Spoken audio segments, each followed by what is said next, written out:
আসসালামু আলাইকুম viewers, welcome to mother cooking channel. আজকে আমি আপনাদেরকে রান্না করে দেখাবো মুরগির চামড়ার কালাভুনা।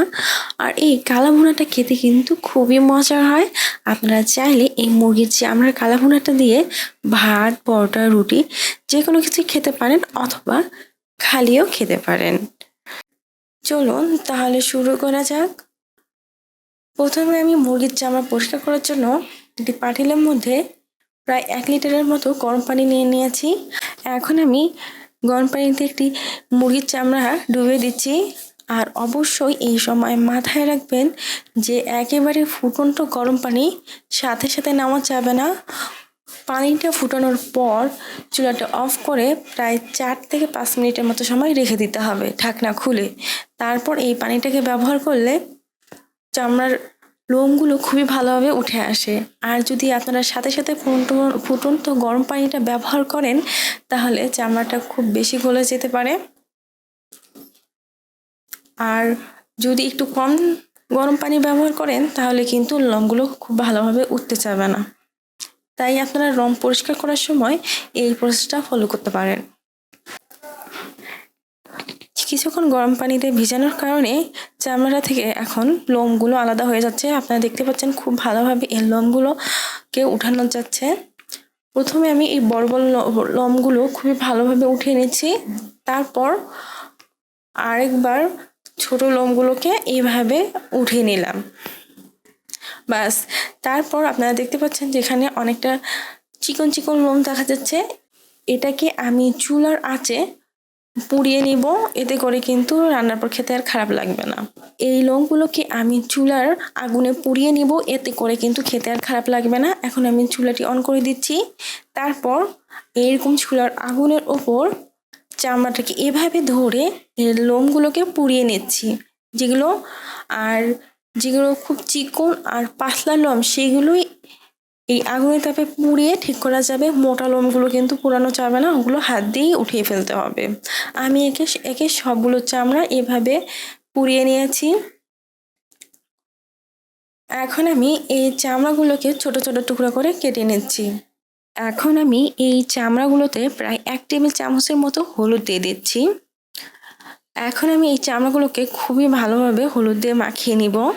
তারপর এই চামড়াগুলোকে খুবই ভালোভাবে ধুয়ে নিব। আর হলুদ দিয়ে এভাবে মাখিয়ে ধুয়ে নেওয়ার কারণে চামড়াটা কিন্তু খুবই ভালোভাবে পরিষ্কার হয়। চামড়াটা ভালোভাবে ধোয়া হয়ে গেলে এখন আমি চুলার উপর একটি কড়াই বসিয়ে দিব। তারপর চুলাটি অন করে চুলার আঁচ মিডিয়ামে রাখবো। দিয়ে দিব সয়াবিন তেল 3 টেবিল চামচ। যেহেতু রান্নার সময় চামড়া থেকে অনেকটা তেল বের হবে, তাই আমি আর সয়াবিন তেল খুব বেশি দিচ্ছি না। দিয়ে দিচ্ছি সাদা এলাচ 6টি, এলাচগুলোকে আমি ফাটিয়ে নিয়েছি। দিয়ে দিচ্ছি দারচিনি 3টি টুকরা, লং 6টি, গোলমরিচ 10 থেকে 12টি, তেজপাতা 2টি। এখন আমি এই সব সময় কিছুক্ষণ ফ্রাই করে দিয়ে দিব পেঁয়াজ 1 কাপ। আমি বেশ কিছুক্ষণ সময় ধরে এই পেঁয়াজগুলোকে খুবই ভালোভাবে ফ্রাই করে নিয়েছি।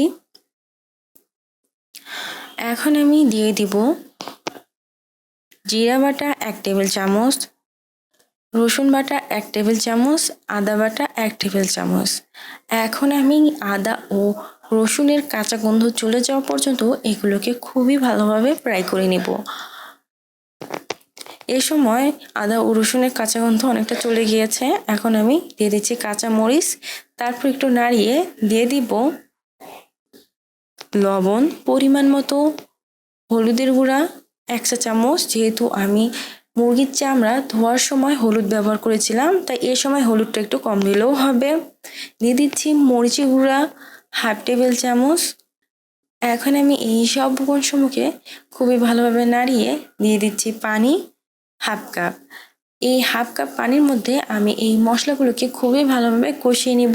আমি প্রায় 2 মিনিটের মতো কষানোর পর এই গ্রেভিটার উপর অনেকটা তেল ভেসে উঠেছে। ঠিক এই সময় আমি দিয়ে দিব মুরগির চামড়াগুলো। তারপর মুরগির চামড়া দিয়ে এই মুরগির চামড়াগুলোকে অনবরত নাড়িয়ে নাড়িয়ে খুবই ভালোভাবে কষিয়ে নিচ্ছি। আমি বেশ কিছুক্ষণ সময় ধরে এই মুরগির চামড়াগুলোকে খুবই ভালোভাবে কষিয়ে নিয়েছি। কষানোর এক পর্যায়ে আপনারা দেখতে পাচ্ছেন যে চামড়াগুলো থেকে ঠিক অনেকটা তেল বের হয়েছে। এখন আমি এই চামড়াগুলোকে খুবই ভালোভাবে সিদ্ধ করে নেওয়ার জন্য দিয়ে দিচ্ছি পানি 1 কাপ। আর এই 1 কাপ পানিতেই আমি এই চামড়াগুলোকে খুবই ভালোভাবে রান্না করে নেব। পানি দিয়ে এই চামড়াগুলোকে খুবই ভালোভাবে নাড়িয়ে দিচ্ছি, তারপর ঢাকনা লাগিয়ে দিচ্ছি। আমি প্রায় বেশ কিছুক্ষণ সময় পর পর ঢাকনা খুলে এই চামড়াগুলোকে খুবই ভালোভাবে নাড়িয়ে দিচ্ছি, যাতে তলানিতে কোনোভাবে দাগ লেগে না যায়।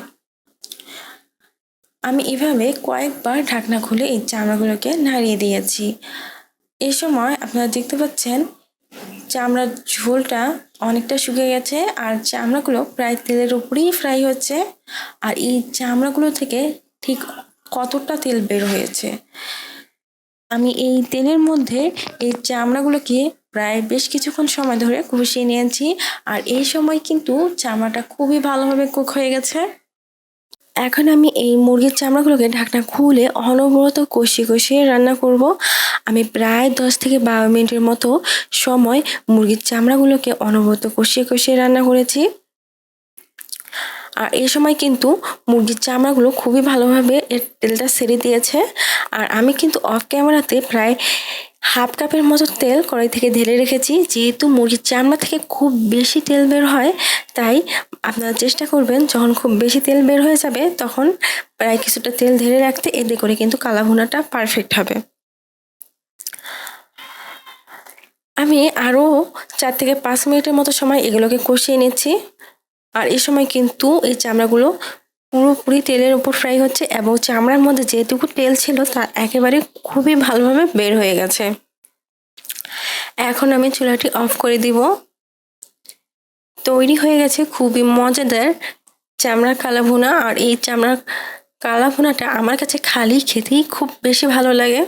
প্রিয় দর্শক, এই ছিল আমাদের আজকের রেসিপি। মাদার কুকিং চ্যানেলের আরও এক্সাইটিং রেসিপি নিয়ে আপনাদের সামনে আবারও উপস্থিত হব। ভিউয়ার্স, আপনাদের সকলকে অনেক অনেক ধন্যবাদ জানাচ্ছি পুরো সময় আমাদের সাথে থাকার জন্য। আমি উইশ করব আপনারা সবাই ভালো থাকবেন, সুস্থ থাকবেন এবং মাদার কুকিং চ্যানেলের সাথে থাকবেন। এই চ্যানেলে নতুন হয়ে থাকলে চ্যানেলটি সাবস্ক্রাইব করুন এবং ভালো লাগলে লাইক, কমেন্ট ও শেয়ার করুন। ধন্যবাদ।